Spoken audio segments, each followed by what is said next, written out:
Hello, my name is Marjorie, a wife for nearly 4 decades, and the quiet backbone of a family that forgot how to see me. For years, I signed checks, cooked meals, kept birthdays remembered and bills paid, but one morning, I opened our joint retirement file and found my name gone, replaced, erased. Then came the final blow. My own husband forged my signature to give everything to our daughter-in-law. They called it efficiency. I called it betrayal. But losing my place in their plans wasn't even the worst part. You know what hurts most, sitting at your family's dinner table and realizing you were invited only to be ignored? So I ask you, what does a woman do when the people she loved most try to write her out of her own story? Let me show you how I rewrote the ending. The eggs sizzled quietly in the pan as I moved around the kitchen, humming a tune I hadn't thought of in years. Early spring air crept in through the cracked window over the sink, brushing against my face like a soft reminder that life was still trying to bloom. Even after winter's long silence, I laid out the plates, poured 2 cups of coffee, one with sugar, one black, and glanced toward the hallway. Daryl hadn't come down yet. He always did around this time, like clockwork. We'd been married nearly 40 years, and I could predict his footsteps the same way I knew when the daffodils would bloom in our front yard. When he did finally shuffle into the kitchen, I greeted him with a warm smile.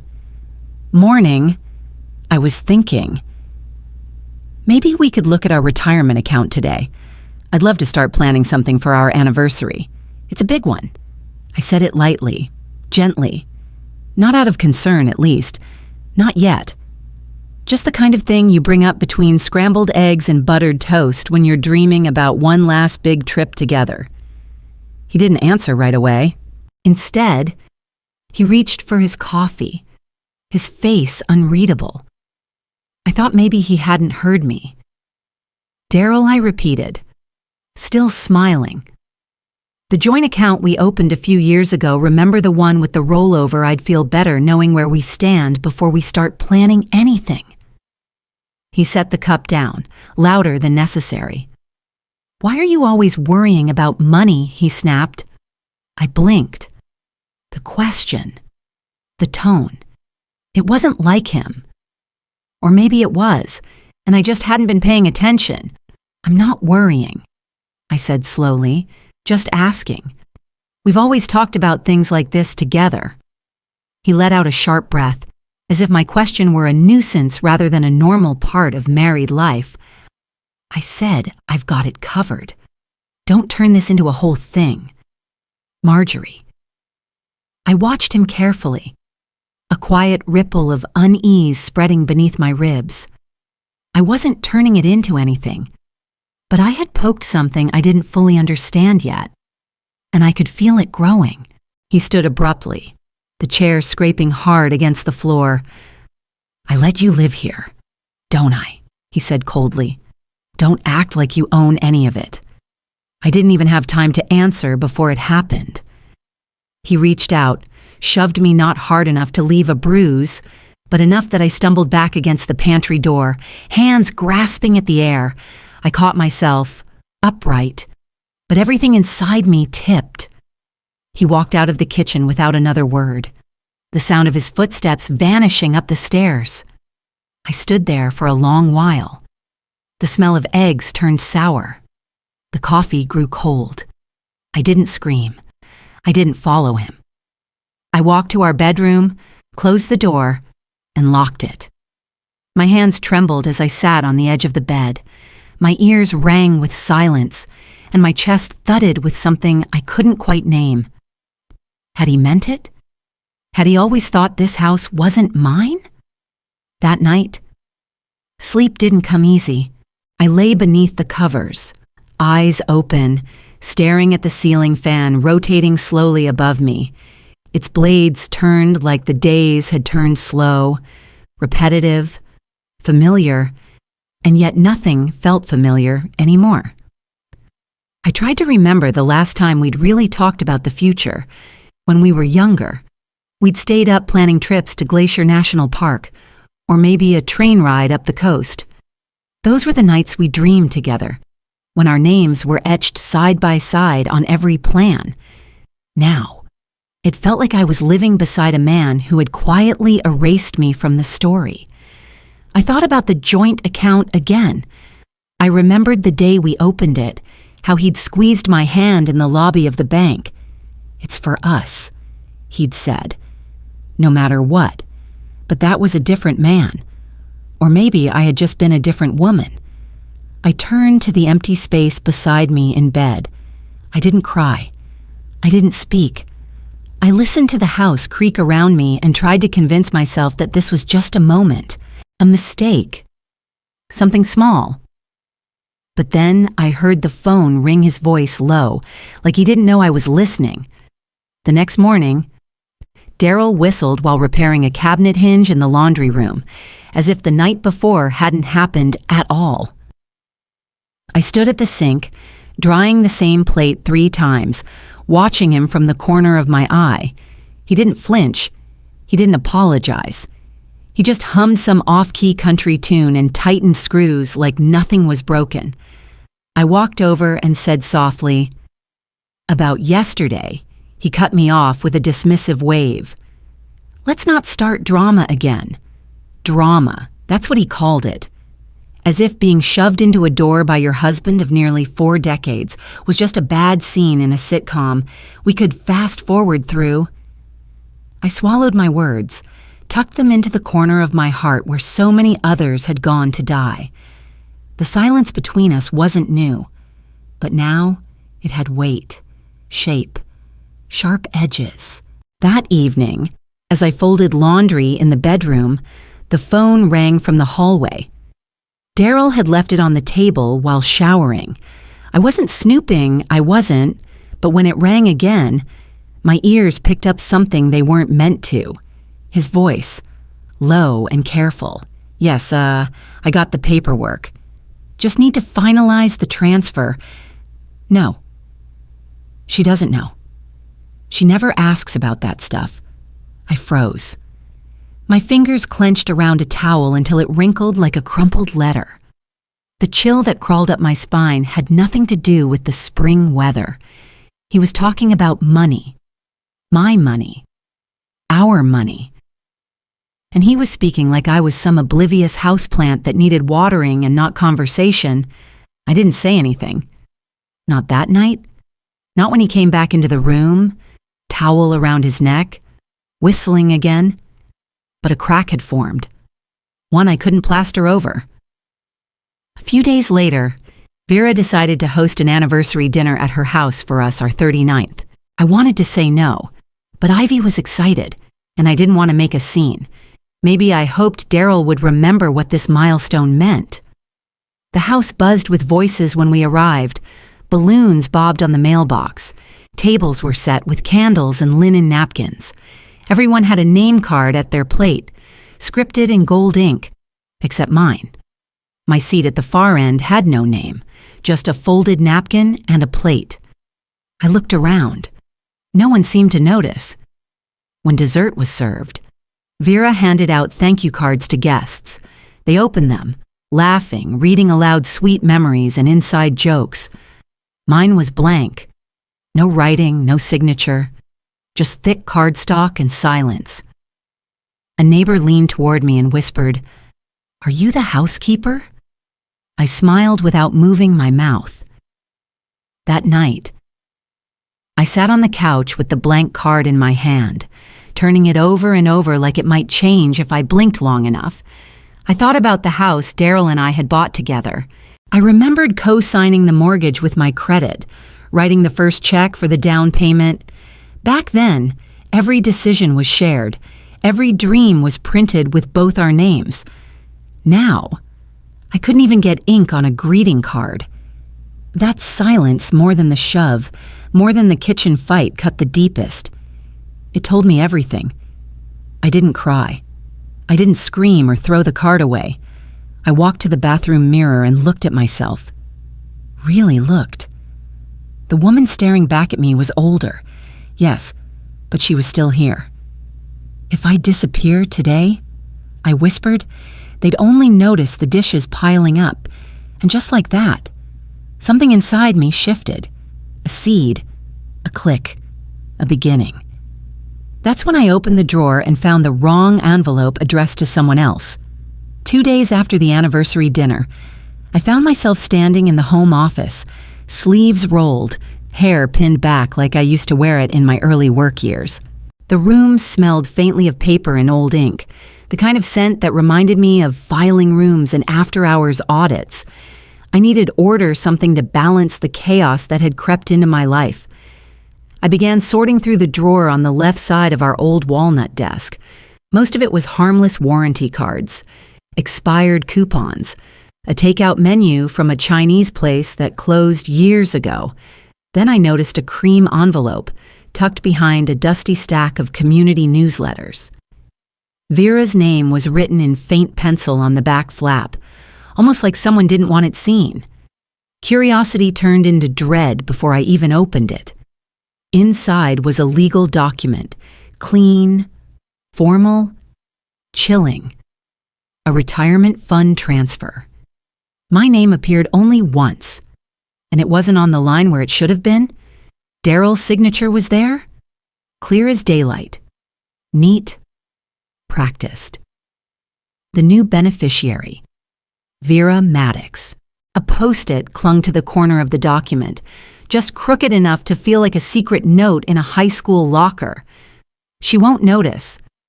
Don't forward this to her yet. My throat tightened. I reread it 3 times, hoping I misunderstood something, anything. I didn't. The next morning, I walked into the bank with the envelope pressed flat in my handbag. The assistant manager, Nathan, greeted me with his usual polite smile, the kind you give a regular customer who bakes cookies for tellers at Christmas. "Hi, Mrs. Klein," he said. "How can I help today?" I handed him the document without a word. His eyes flicked across the page, and I saw the moment his eyebrows twitched.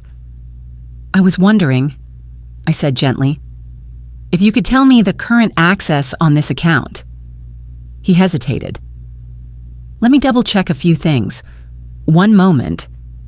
When he returned, his voice lowered. "You're listed as a secondary viewer, not an account holder." I blinked. "I'm sorry, what the account is in Mr. Forrester's name," he said carefully. "You have view-only privileges. Legally, your authorization is limited." My mouth felt dry. That money came from both of us. I wrote those checks. He glanced down. "There's no formal record of a joint contribution in the system, ma'am."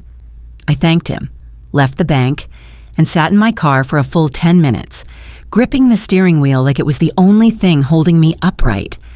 Back at home, Daryl was sprawled across the couch, watching a baseball game. The smell of reheated chili clung to the air. I stood in the doorway. He didn't look at me. "When were you going to tell me I've been erased?" I asked, voice steady. He paused just long enough to pretend he was surprised. "What are you talking about now?" "The retirement account," I said. "The transfer. Vera's name. My absence." He shrugged. "You never cared about the details before." I took a deep breath and nodded once. Just once. Then I turned and walked down the hall. In our bedroom. I locked the door, sat down at my vanity, and looked at myself in the mirror. 10 minutes passed. I didn't blink. I didn't cry. I just looked. My face hadn't changed since yesterday, but everything inside me had. "They think I'm done because I'm quiet," I whispered. I reached for the drawer under the mirror and pulled out my old work badge from the accounting firm I retired from. I was an accountant for 32 years. I murmured, "I see everything." And later that night, I caught him whispering again, only this time. It wasn't a mistake. The sound was barely audible, just a low murmur slipping through the thin air between floorboards. I had gotten up for water around midnight. The hallway was dark, save for the soft glow spilling from beneath Daryl's office door. I froze mid-step, the glass still empty in my hand. Full asset transfer. Yeah, she's signing it all. She has no idea. The voice was unmistakably his. Flat. Calm. Like he was talking about the weather or lawn care. I moved closer. Silent. The hallway vent beside his door carried every syllable to my ear. No. She hasn't checked anything. She just trusts me. It's cleaner this way. There was a pause. Then Vera's handling the rest. She's got the documents ready. We'll be done by June. I backed away, heart hammering not from fear but fury. I returned to bed with my water untouched and lay in the dark, eyes open, breath even, listening until the door across the hall creaked shut. The next morning, I picked up my phone and scrolled through the group text I had been part of since Ivy got her first phone. Silence. No birthday photos, no updates, no messages. I tapped to view the chat members. My name was gone. Ivy. I asked gently that afternoon when she stopped by to return a library book. She hesitated. Grandma. Dad said the group was just for immediate decisions. I think he made a new one. I nodded slowly. Am I not immediate anymore? She looked like she might cry. I didn't agree with it. I didn't want her to feel guilty. This wasn't her doing. It was erasure by committee. The next morning, I made coffee, like always 2 cups, one with a splash of cream for me, black for him. We sat in the sunroom, the silence stiff as a pressed shirt. I sipped once, set the cup down. I overheard you last night, I said quietly. Daryl looked up from his tablet, his face a flicker of stillness before a smile formed. You're always overreacting. He chuckled. I didn't answer. I let the silence stand where my voice used to live.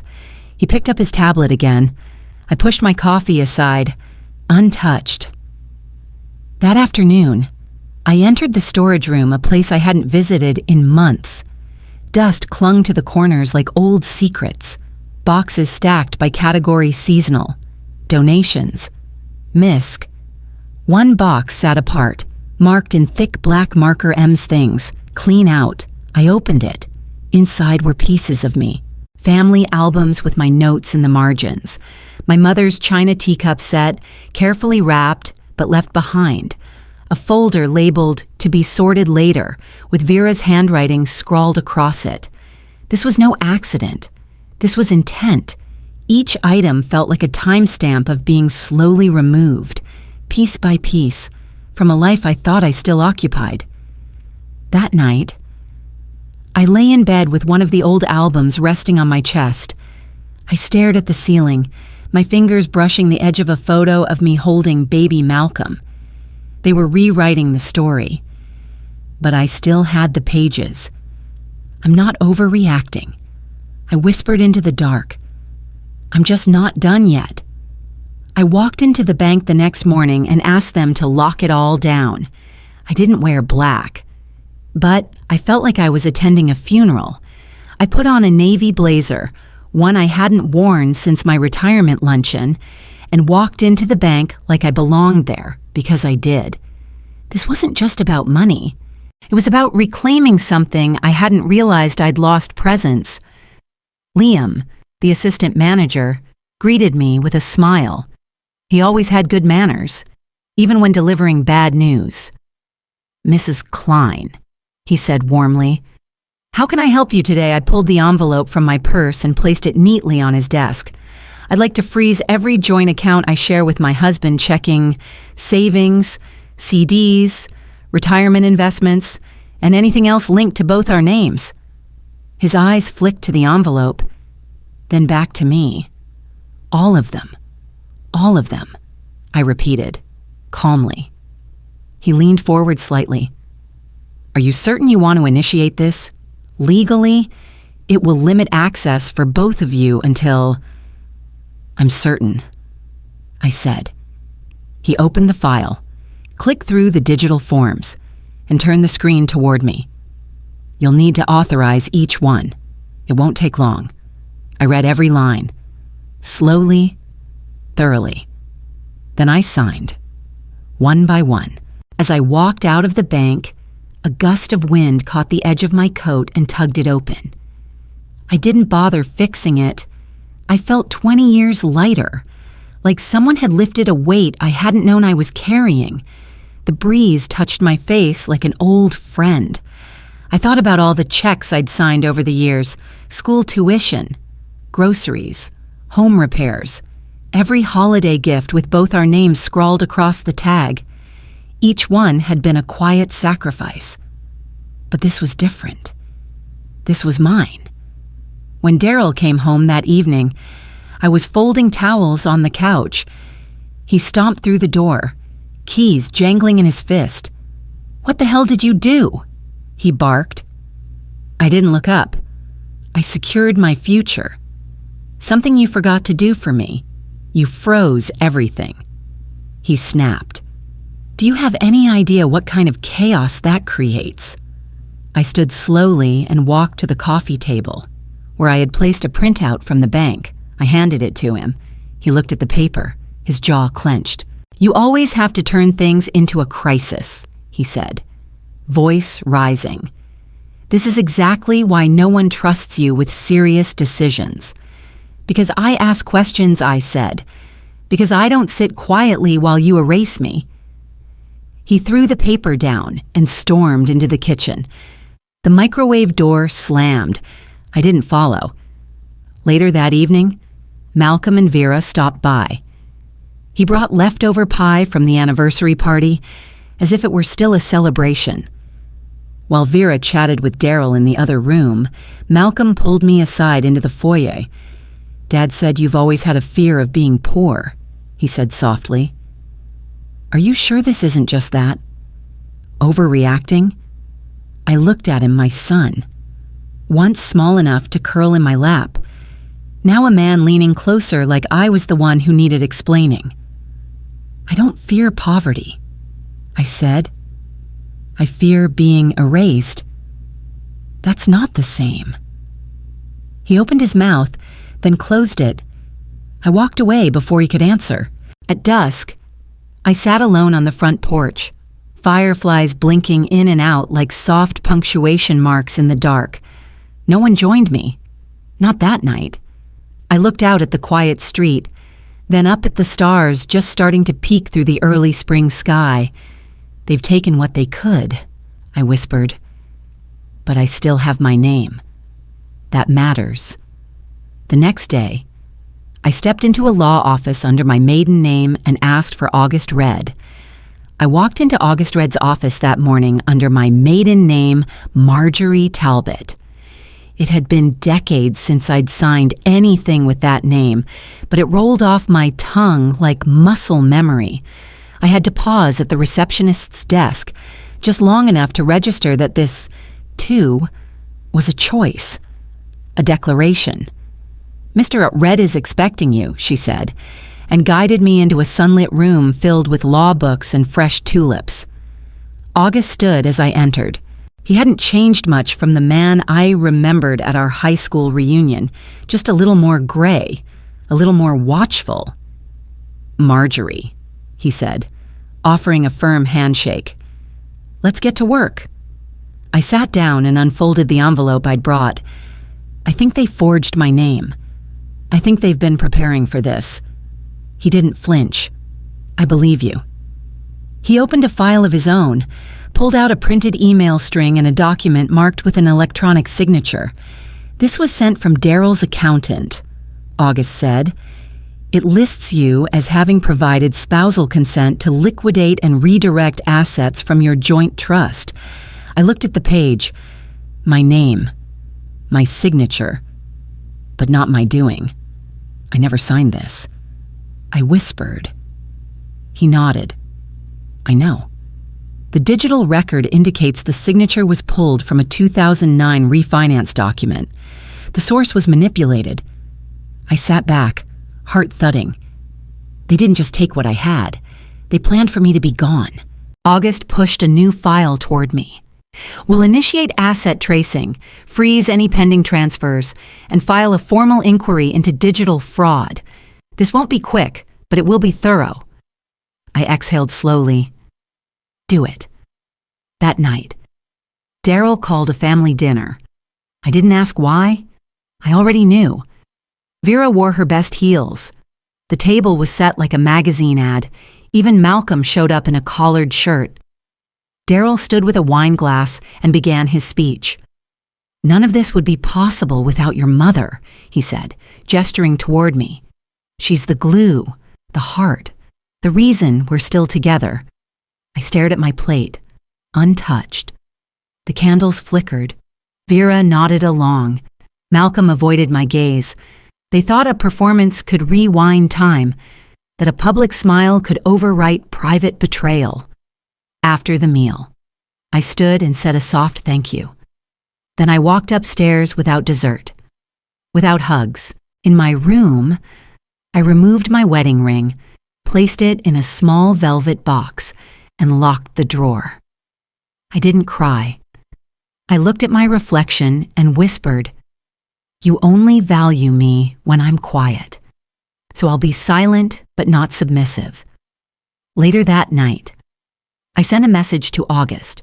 "Prepare to secure all financial assets by end of week. I'm ready." But the next morning, they played their hand first with a signature I never gave. The alert pinged on my phone just after 8. I had subscribed to the legal notifications through August's system, mostly out of caution, not expecting anything new so soon. But there it was. A new investment document had been filed. My name was on it. My signature was on it. Except I hadn't signed a thing. I clicked through, heart climbing into my throat. The file was a transfer of an annuity Daryl and I had funded 5 years earlier, intended as part of our long-term emergency strategy, a backup plan, a net. The new co-beneficiary, Vera Maddox. Not a typo, not a mistake. Attached was a digital signature that mirrored mine perfectly. The same lean slant, the same flick at the end of the K, but I had never touched that form. I walked slowly to Daryl's office, the document still open on my screen. He was at his desk, shuffling through printed papers like a man managing nothing more than a grocery list. "I just got an alert," I said. He didn't look up. About what I held the phone in front of him. "This."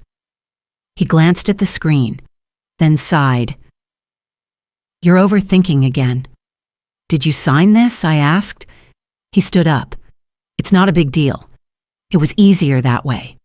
Vera understands investments better than you do. I didn't move.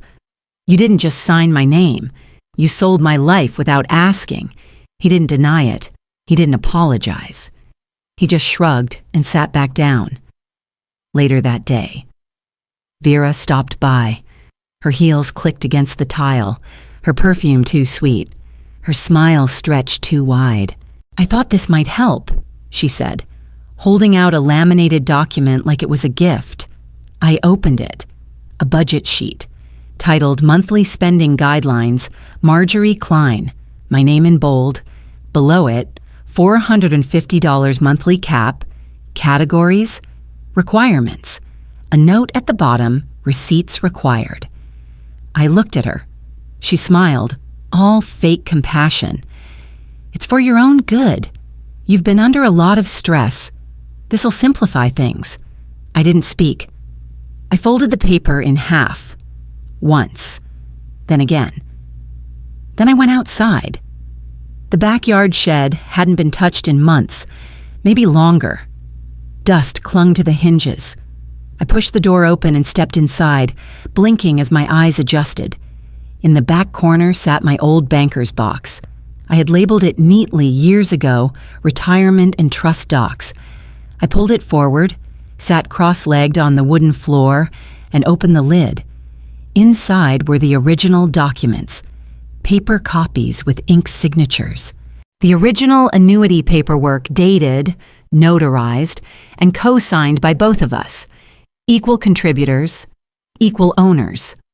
I lit a match. Not to burn, but to see. The flickering light illuminated every corner of the truth. They hadn't replaced me in the paperwork. They had tried to replace me in the story. That night, I returned to the house, showered, changed into my softest robe, and sat at my laptop. I opened a secure browser window and typed with steady fingers. New account. Name Marjorie Talbot. No spouse, no joint access, no emergency contact listed. Just me. The only thing left was proof, and it came from the last place I expected. The flash drive was small, barely the length of my pinky finger. Ivy slipped it into my hand like we were trading secrets on a playground, not in the hallway of my own home. I wasn't supposed to find this, she whispered. I think it's yours. She looked nervous, like she'd crossed some invisible line. Where did you get it? I asked. By the printer in Grandpa's office. He must have dropped it. I was helping Vera file things. I nodded, tucked the flash drive into my sweater pocket, and kissed her on the forehead. Later that night, in the quiet of my bedroom, I plugged it into my laptop. The folder opened immediately, no password, no encryption, just one file of video labeled Draft Review or Accounts. I clicked play. The footage was grainy, taken from the corner of our den. Daryl sat on the couch with a man I didn't recognize. He held a glass of scotch in one hand, waving it around like punctuation. She thinks it's still hers. He laughed. Bless her heart. The man chuckled. You sure she won't notice she doesn't look at the details? Daryl said. That's why it worked. You gotta let her feel like she's part of it. But not really. I paused the video. My own face stared back at me in the reflection of the laptop screen. Not really. 2 days later, Vera announced a family dinner at her house to clear the air. She said, I accepted the invitation without hesitation. I already knew how it would end. Her house was immaculate. White hydrangeas on every surface, folded linen napkins, etched glassware, laughter that rang a little too high, a little too rehearsed. Everyone had a name card at their seat. Everyone but me. My chair, far end of the table, near the kitchen entrance, was bare. As people settled in, Vera raised her glass. Let's toast to the one who holds us all together, Daryl, the backbone of this family. He smiled, modest and smug. There was polite applause. Someone clinked a fork against a wine glass. Vera handed out envelopes, thank you cards, little tokens of appreciation. Mine never made it to my plate. A neighbor leaned over, eyes scanning the setup. Are you helping in the kitchen tonight, Marge? She asked gently. I smiled, but my mouth didn't move. Mid-toast. I stood. May I the room quieted. I reached into my bag, pulled out the flash drive, and walked to the mounted television. Vera's face tightened. Daryl's shoulders shifted, but no one moved. I plugged it in, clicked play. Their voices filled the room. Daryl's laughter, his words. She doesn't look at the details. That's why it worked. No one spoke. A fork slipped off a plate and clattered to the floor. Ivy, sitting across from me, reached under the table and squeezed my hand. I let the video play in full. I wanted every syllable to land. I wanted it to echo. When it ended, I looked at the room at Vera's frozen smile, Malcolm's red ears, Daryl's empty stare. Now you all know, I said, and you don't get to unknow it. I didn't wait for dessert. That night, I left the party without saying goodbye, and by morning, they started calling. The morning light filtered through the kitchen blinds like soft breath on glass. I was already awake when the sun rose. Sleep hadn't come easy after the night before. My phone buzzed as I poured coffee into a chipped ceramic mug. 17 missed calls. Daryl, Vera, Malcolm. a number I didn't recognize. I didn't listen to any of the voicemails. I didn't need to. I pressed and held down the delete button until they were gone. The silence that followed wasn't emptiness. It was relief. The air outside smelled like lilacs. The bush by the porch had started to bloom again, just as it had every April since we moved in. I wrapped my robe tighter and stepped out barefoot, feeling the wood grain beneath my toes like a memory. Then I saw it. A large plastic storage tub sat on the top step, sealed with duct tape, a white label slapped across the lid in thick black marker Marjorie's Things for donation. I stood still for a long moment. The street was quiet. No witnesses, just the lilacs and the breeze and me. I bent down and peeled back the tape. Inside were remnants of a Life My Wedding album, the one with the torn ribbon and handwritten notes beside every photograph, my childhood Bible, worn at the edges, a brooch my mother wore every Sunday morning before choir, not junk, not clutter, memory. I didn't cry. I just closed the lid and carried the box inside.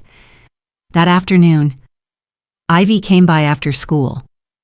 She dropped her backpack at the door and walked silently onto the porch, where I sat cross-legged with a glass of water and the unopened donation tub beside me. She looked at it, then at me. "Dad says you embarrassed the whole family," she said softly. I nodded. That sounds like something he'd say. But I think... She paused. "I think they embarrassed themselves." We sat in silence. Then she leaned against my shoulder, and I let her stay there. Later that night, I found myself sitting at the kitchen table, pen in hand, a blank sheet of paper before me. I didn't write to Daryl. Not this time.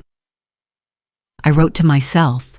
I thanked myself for staying calm, for choosing to be deliberate instead of loud, for not letting them define the boundaries of my dignity. I signed the letter, folded it carefully, and placed it inside the Bible they had tried to give away. The next day, I wandered through the house, now oddly quiet. Vera hadn't stopped by. Daryl had taken to locking himself in his study. And Malcolm, well, I figured he was too busy managing appearances. The dining room was still set for dinner, but the usual rhythm had gone. I walked to my seat, the one I'd occupied at every holiday, every birthday, every Sunday roast. It was gone, no replacement, no explanation, just an absence. I went back to my room, opened the closet, and pulled out the wooden rocking chair I'd bought at a church auction the year Ivy was born. I carried it into the dining room and placed it exactly where my old chair had been. I sat. "I may not be welcome here," I whispered, "but I'm still here." And then the legal envelope arrived with August Red's name in the corner. The envelope was waiting for me on the porch, angled perfectly on the top step like a final punctuation mark. It was manila, thick, sealed with a crimson sticker across the flap. Confidential legal filing. A. Red Law. I picked it up slowly, my hand steady. The paper was warm from the sun. I carried it inside, sat at the dining table still missing its old chair, and sliced it open with the edge of a butter knife. Inside was a stack of papers, neatly tabbed, official. The first line read, "Formal complaint, unauthorized asset transfers, elder financial abuse, forgery filed on my behalf." Attached to the cover sheet was a note in August Red's familiar script, "I'm filing this with or without your signature, but I'd rather have you in the room when we win." I closed my eyes and let the words settle like dust. Later that afternoon, I stopped by the bank to retrieve a checkbook I hadn't used in years. At the counter, I was greeted by Anjali, one of the junior tellers. She was young, always polite, and had once complimented my brooch. As she processed my request, she leaned forward slightly, voice low. "I shouldn't say this," she whispered, "but Daryl's been moving funds. Not just to Vera. There's another account. Different name. Not one I've seen before. Her eyes darted sideways. I said nothing. Just nodded once, took my envelope, and left. Another betrayal. Another layer. That evening, it hit the news. Local outlet, small headline. Family financial dispute sparks legal inquiry. Claims of signature forgery filed anonymous whistleblower. Legal representative named. Daryl didn't call. He didn't text. He stormed into the yard. His face was red, jaw tight, paper clutched in his fist. Vera stayed in the car, engine running. She wouldn't meet my eyes. He stomped toward the porch. I stood. You're unbelievable. He growled. You want to burn everything down over what I didn't flinch. You forged my name. You erased me. Now the state will erase your access. He pointed a trembling finger. This is your revenge for what being loved. Less know, I said, calm as the breeze. This is my line in the sand. He stared at me for a long moment, then turned and walked back to the car. Vera didn't look up as they drove off. I watched until the taillights disappeared down the road. Then I sat back down and poured myself a glass of lemonade. Ivy arrived 15 minutes later, holding 2 slices of pound cake. We sat on the porch, sharing dessert like nothing had exploded. Are we winning? She asked, chewing slowly. I smiled. We're not losing anymore. That's a start. Later that night, I turned on my laptop. The screen blinked, then opened to the client portal August had prepared for me. I reviewed the declaration one last time, scanned every line. At the bottom, sign here to authorize full submission. I clicked. And with that, it was official. The next day, someone knocked, not to fight, but to beg. The knock came mid-morning, not loud, not insistent, just soft. I was in the living room folding towels from the dryer, and for a moment, I thought maybe it was Ivy or the mailman dropping off another certified letter. But when I opened the door, it was Vera. No makeup, no heels, just a plain sweater and jeans, and a grocery bag cradled in her arms like a peace offering. I stood in the doorway, one hand on the frame. I almost didn't knock, she said. I almost didn't answer. She nodded once. Fair.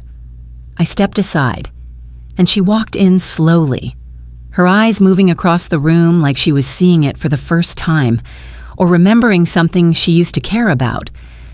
I didn't know everything, she said, setting the grocery bag down. But I knew enough. I'm sorry. We sat at the coffee table, the same place where so many uncomfortable silences had grown roots. She fidgeted with a loose thread on her sleeve. Daryl always took the lead. I figured he had things handled. He'd asked me to send forms, forward documents. I didn't ask questions. I should have. I looked at her, long and even. You didn't forge my name, but you watched it happen. Her shoulders dropped. She didn't argue. We sat like that for a while, neither of us rushing to fill the quiet. It felt honest, that stillness. Finally, she reached for the grocery bag, pulled out a loaf of banana bread, wrapped in wax paper and tied with twine. You used to make this, she said. Your first Thanksgiving with us. I still have the recipe card you wrote out. She unwrapped it, sliced 2 thick pieces, and placed one on a saucer in front of me.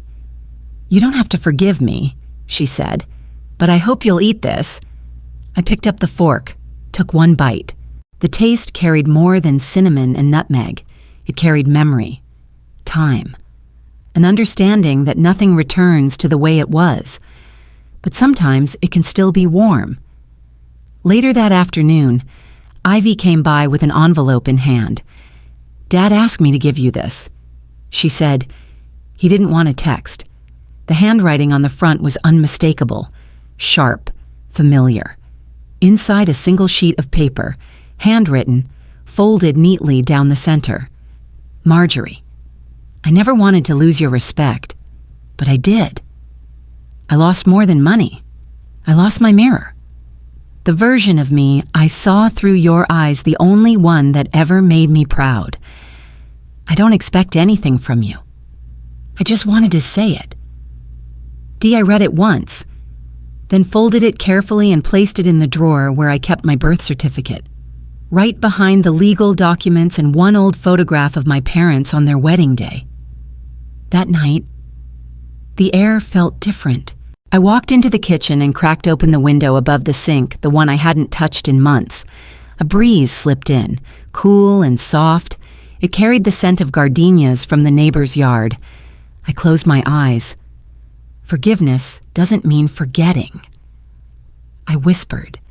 It just means I'm not carrying it anymore. But closure isn't always quiet, and the final word hadn't come from me yet. The courtroom was quiet, eerily so. No shuffling papers, no whispered exchanges, just the creak of wooden benches and the ticking of the wall clock.